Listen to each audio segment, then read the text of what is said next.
This video is designed to help you understand what a scale drawing or a scale model is and how scales are used and established and determined. So the first question to ask yourself is, what is a scale?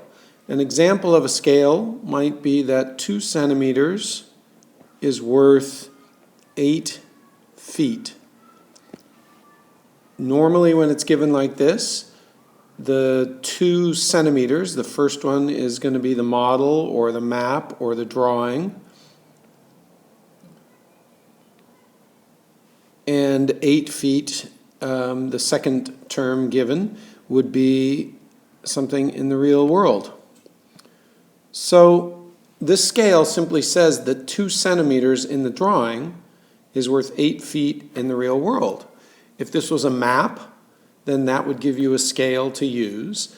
And understand that the scale could be written in a simpler fashion. For example, 2 centimeters per 8 feet is the same as 1 centimeter per 4 feet. This is supposed to be a colon here, so let me fix that. So 1 centimeter per 4 feet is the same as 2 centimeters for 8 feet.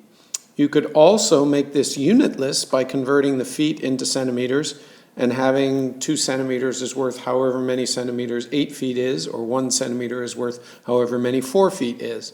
That's called a unitless rate or ratio, and sometimes that's useful. For example, many models are specified if you go to a model shop and buy a kit to make a model car or a model house or a model plane or something like that.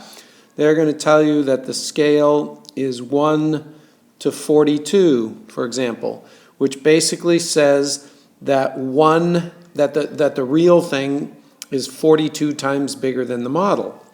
So again, this would be the model and this would be the real. And since there are no units on it, it's simply saying that 1 inch in the model is worth 42 inches in the real. 1 foot in the model is worth 42 feet in the real. In other words, the real thing is 42 times bigger than the model. Of course, this can also apply for larger models where the model is bigger than the real thing, where the real thing is something microscopic or something very small, like an ant or possibly a hair, or some small item that you would like to enlarge to inspect more easily. In the next slide, we'll talk a little bit about how to use a scale and how to find a scale. So once again, we have scales that are established in multiple ways. For example, on a drawing, a lot of times they will simply tell you the scale. But if you're given a scale model or a map, for example, you might be able to say, measure the actual dimension in a model or the drawing, and then measure the corresponding dimension in the real world. So if you were given the model of a room, for example, or the drawing of a room, if the drawing was, let's say, 6 inches long by 4 inches wide, and the actual room then was, let's say, 24 feet wide by 24 feet long by 16 feet wide, we would have a scale drawing. And the scale of this would be that 6 inches is worth 24 feet. If we were to use this in a proportion, we would say that that establishes our scale. Every 6 inches in the model or the drawing is worth 24 feet in the real world. This is our scale over here, and we could answer any question we would like to ask about this drawing or about the real thing by telling something about the measurement of, let's say, a desk in the drawing. So if there was a desk in the drawing and this desk was 2 inches long, then you could say that, oh, anything in the model that's 2 inches is worth X in the real world, and you could find out how big that actual item was in the real world by solving this proportion. Clearly, if you solve this proportion, you're going to get that X equals 8. You can do this by 8 feet, of course, and you can do this by inspection, because 2 times 3 is 6. Excuse me, 2 times 3 is 6. So X times 3 is 24. In other words, 24 divided by 3 gives you what X is.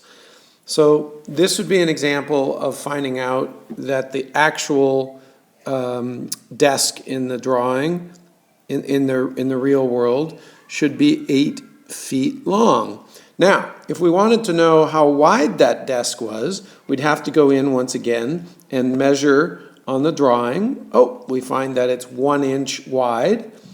Then we could go back and say, oh, 6 inches is still worth 24 feet, excuse me. And we would find that then 1 inch was going to be worth n feet. We can solve this proportion easily enough and find that n is 4 feet. And therefore, the actual desk would be 4 feet wide. In other words, for each dimension, you would write another proportion. Now, this isn't the most efficient way necessarily to multiply these out or find these out. Sometimes it would be more efficient to find a better scale or a simpler scale or a better conversion factor. We know that 6 inches is worth 24 feet because of the drawing, measuring the drawing or being given that information in the drawing, and comparing that to knowing that the actual room was 24 feet long, again, either by measurement or being told this. We can also see that the scale could be simplified. By the way, 4 inches is also worth 16 feet, and both of those are giving us a ratio of 1 inch worth 4 feet. So that would be a simpler scale. You could also turn this into 1 inch is worth 48 inches, since 4 feet is 48 inches. And you could then simply say that the real thing is 48 times bigger than the model. So that would be a nice simple way to do it. If I gave you some dimension in the model, you could simply multiply it by 48 and you would get the inches in the real world. But then if you wanted it in feet, you'd have to convert it back and so forth. So it really depends on the context as to which would be a simpler way to look at this problem. In the next slide, we'll do a couple more examples. So for example, suppose you were given a map and told that the scale was, let's say, 2 centimeters on the map is worth, and you can use a colon or you can write an equal sign. Probably be easier to write an equal sign, but let's just say 2 centimeters is worth, let's say, 10 miles on the map. Then that means you could also simplify this to say 1 centimeter is worth 5 miles, or you can simply use 2 centimeters is worth 5 miles. In which case I could ask you any of the following questions. If 2 centimeters is worth 10 miles, this is on the map up here, and down below is in the real world. This is the scale over here. I can ask you a question that either gives you a dimension in the map, and then you find the real dimension, or it gives you the real dimension, and then you could decide how big to make it in the map, or how big it should be in the map, depending on whether you actually had a map already. So for example, suppose I told you that some distance in the map was 13 centimeters. You could find how long a distance that represented, in other words, how long you would have to travel in solving this proportion. So if we were to solve this proportion by cross-multiplying, we would get 2x equals 130. Divide each side by 2, and you're going to get x equals 65 miles. What that means is 2 centimeters on the map worth 10 miles in the real world tells you that 13 centimeters, 6.5 times as much, is worth 65 miles, again, 6.5 times as much in the real world. I could also give you a problem where, using the same scale or the simplified scale if you wanted to, 2 centimeters in the map is worth 10 miles in the real. Once again, that's our scale. And we can establish a proportion. I can give you a real measurement and say that something is, let's say, 1,250 miles. And we can try to figure out how far that is on the map, or how far a distance that should be on the map. So, if we cross multiply, we're going to get 2 times 1,250, which is 2,500. So we're going to get 2,500 equals 10n. Divide each side by 10, and we're going to get n equals 250 centimeters. So something that was 1,250 miles on the map should appear as 250 centimeters. Hopefully this has helped you understand what's going on with maps and scale models and scale drawings.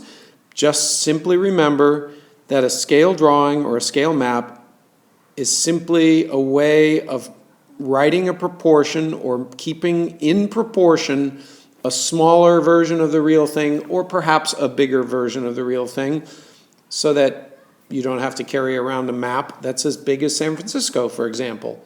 You can carry around a pocket-sized map that represents San Francisco in proportion.